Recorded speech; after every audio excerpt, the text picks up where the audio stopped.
Hi, happy Thanksgiving, folks. I'm in my lab because I enjoy doing math and physics for fun.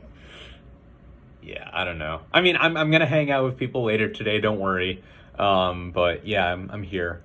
Um, yeah, today's video, I wanted to talk about my most recent EMDR session, which was yesterday because my therapist doesn't want to work on Thanksgiving. I don't blame her.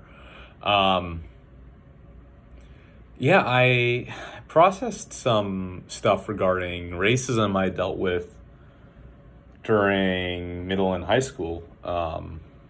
So, for the longest time, I have nightmares about being back in high school. I'm laughing as a defense mechanism. It's actually really painful.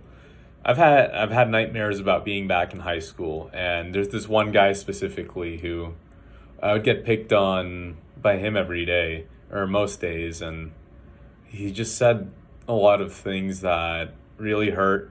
I remember I was sitting in Latin class and I made a comment about my family not having much money. And he says out loud, "Your dad is probably a pharmacist who makes 100K." And basically, it's reducing me to a statistic. Yeah, like there's a stereotype that Indians make a lot of money. I think Indians do have more average income than the average household, but that's not my family's experience. My family experienced a lot of financial hardship growing up. And I think more disturbing than the fact that he said this was he was able to say this out loud in my Latin class and nobody said anything.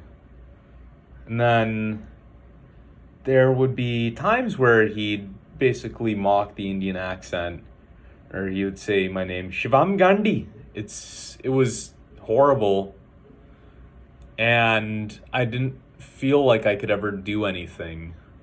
And I didn't know how much this affected me. Well, I knew how much this I was angry for a long time, and I was angry, and I think part of the reason I started lifting weights was because there's a stereotype that Indian men are pretty weak and nerdy and stuff. So I feel like I built a lot of armor around being muscular, and I listened to a lot of death metal, very violent stuff, and just kind of look like a guy you don't want to fuck with. And I would look angry, and I've since dropped that over the last 2 years since I had my mental breakdown. I decided that I can't listen to this death metal anymore. But yeah, I'm feeling a really intense tightness in my solar plexus. But yeah, I yesterday I did EMDR on all of that. I was feeling some level of anger, and I think I felt anger at a lot of the quote unquote establishment, like the established social justice communities, because I didn't feel like my experience would be welcomed because I'm a guy. Um, and I've had it told to me in the past, like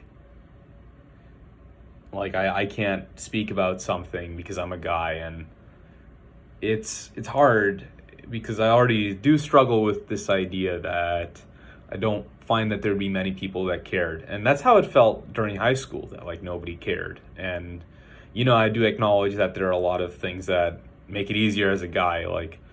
I like sexual assaults are mostly a problem that women deal with, but I don't think it's fair to use the fact that I'm a guy to kind of prevent me from talking about stuff that affected me. So luckily my therapist, she's a woman, and she was very helpful in basically not shutting me down. So I felt um, very safe to talk about these things. And there's just a lot of anger that came out, honestly, during that EMDR session. Like, I have recurring nightmares of I'm fighting off that guy who would make the Indian accent at me, and none of my blows are hitting. Or like I would hit him and it would just do nothing. And I think that's a representation of the powerlessness that I've felt during high school. Um, yeah, so it's quite painful. then the EMDR really helped because I was able to let out a lot of the emotions and the trauma and the anger, especially those, like, I think part of the reason it's been very hard for me to talk about anything regarding race is because I either flipped from like just completely avoiding it or extremely intense anger and rage. And frankly, a lot of that rage also has to do with other Indian people who would be friends with these people who were pretty racist from my high school. And there's just this idea that, like, if you're going to be an accepted Indian person, you have to kind of conform with stereotypical American culture, which is frankly white culture. I mean, that's what it is. Um, and there was a lot of anger. There's this one guy in my high school who he was a very good tennis player, but I could tell that, like, he was like trying to fit in with the white kids. And I'm laughing because I'm angry. I'm laughing as a defense mechanism. But yeah, there's just a lot of anger regarding that and a lot of feelings of betrayal. But I think the important thing that I installed during my EMDR session was that I'm not around these kinds of people now. Like, I don't have to do that. If somebody, I have a hard time speaking up for myself. So if somebody does, like, I've been a bit better about it now. Like, one of my friends made a joke that I didn't quite like, and I just told him, like, I don't really like that joke. So I'm much better about that now. But if somebody does start saying these kinds of things, like, your dad is probably a pharmacist, makes 100, or like make fun of the Indian accent to me, and like, I think my humor is a bit crass, so with close friends I don't really mind, but if like a random person, or especially somebody I don't like, or if it's bullying, like, I will, like, I want to be able to get angry, and that anger feels like it's locked behind a barrier. But yeah, I definitely do feel better on that front. I do think EMDR is very powerful, not only for complex PTSD from child abuse, but also from racism that you might have dealt with growing up. I was listening to this guy named Resma Menachem, where I think some of his statements might be a bit like they're not all scientifically valid, but I think the large majority of his message makes sense. That a lot of these, I guess, racial beliefs are often held subconsciously in the body because you're not able to escape it. So I think that it was pretty useful to listen to that, and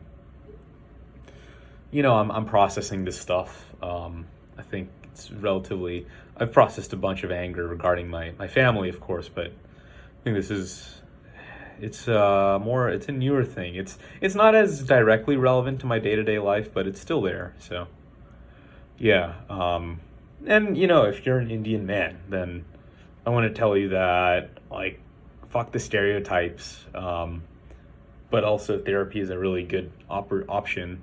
If you're an Indian guy like me who fits this stereotype in a way of, like, I enjoy math and physics, like, I'm fucking here in my lab on Thanksgiving Day because I wanted to study statistical field theory. If you're that doesn't make you any less, and that's something I needed to hear when I was growing up, because I always thought that was so much less, and that it's better to be like a jock in life. So yeah, and also, like, it's like good to lift weights. I think if you're a guy, it really helped my sense of self-confidence, and I think I could recommend it to most men. Yeah, I guess just be careful who you listen to, because there are a lot of people who have very unhealthy views on lifting weights and being ripped and whatnot. So be careful on that. But yeah, thank you for watching. I make these videos because I want to talk about my own healing journey and how important EMDR has been for me. So yeah, thank you. I wish you the best.